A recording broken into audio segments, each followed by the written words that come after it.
suite sur TV Finance et Boursorama, nous accueillons Éric Galliet qui va nous livrer son analyse critique de cette semaine financière. Bonjour. Bonjour Claire. Je rappelle que vous êtes président de Valicante Expertise, je l'ai bien prononcé? Absolument. Très bien.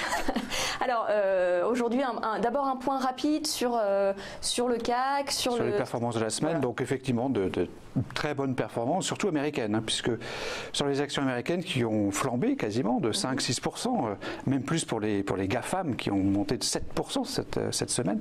Donc effectivement, fort rebond après la baisse de la semaine précédente. Hein. On avait eu 2 baisses consécutives quotidiennes de 4%, ce qui était quand même très très inquiétant. Et donc cette semaine, les marchés qui montent, beaucoup plus aux États-Unis qu'en Europe. L'Europe qui s'est appréciée de 1 à 2% à peu près, avec donc un euro qui s'est lui-même réapprécié de plus de 1% sur cette semaine.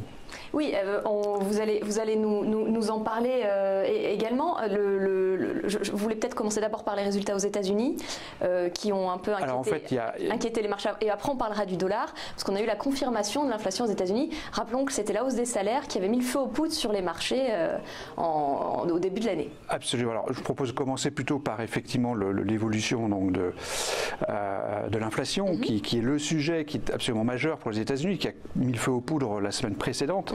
Donc l'inflation aux États-Unis qui a été publiée cette semaine, donc à des chiffres supérieurs aux attentes, mais néanmoins pas si inquiétant que ça, puisque finalement on a un rythme annuel qui est de 2,1% pour l'inflation apparente et de 1,8% pardon, pour l'inflation sous-jacente, c'est-à-dire en dehors des éléments volatiles. Donc c'est finalement une information neutre pour le marché. On a une inflation qui reprend un petit peu, c'est finalement normal dans un contexte de croissance retrouvée.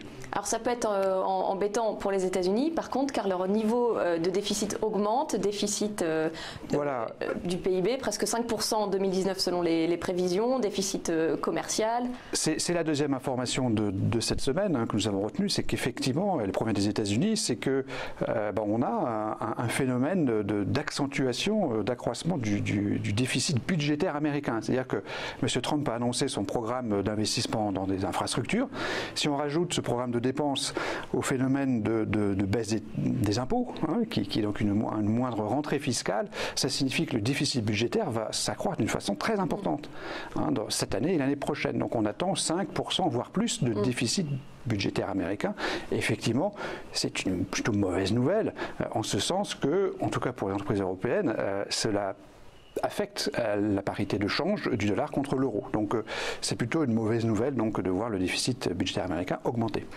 Et forcément des conséquences sur le dollar et par rapport aux autres monnaies mondiales. Tout à fait. Alors ce qui se passe chez nous effectivement est plutôt favorable. Donc en Europe, on a donc de bonnes nouvelles sur la croissance allemande, donc, qui a été publiée cette semaine à nouveau à 2,9%. 2,9, c'est vraiment quelque chose de considérable. Le graphique montre bien l'accélération très régulière, trimestre après trimestre, de cette croissance outre-Rhin. C'est bien sûr une très bonne nouvelle que le cœur de l'Europe montre une croissance saine, c'est-à-dire que ce n'est pas inflationniste, avec une accumulation d'excédents qui vont permettre peut-être à l'Allemagne de se relancer, de relancer la demande interne.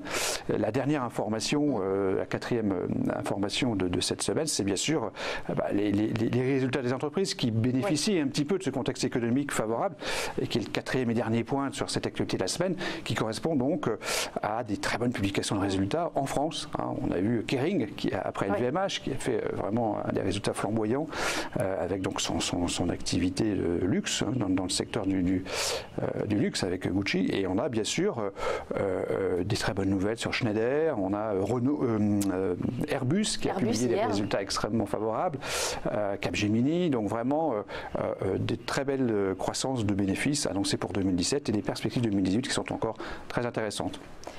Alors votre bilan sur la synthèse de cette actualité est légèrement positive. Donc on a un point négatif qui est donc l'accentuation des déficits budgétaires américains, qui est jamais une bonne chose.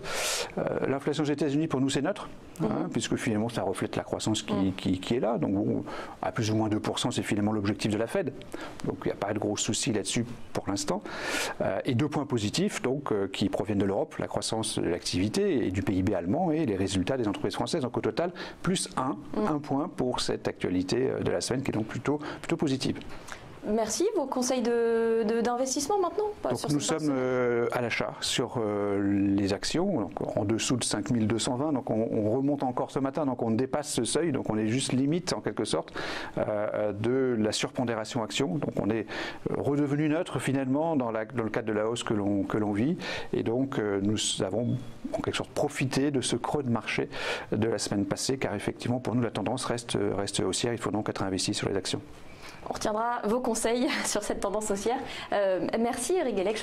Je rappelle que vous êtes président de Valécante Expertise.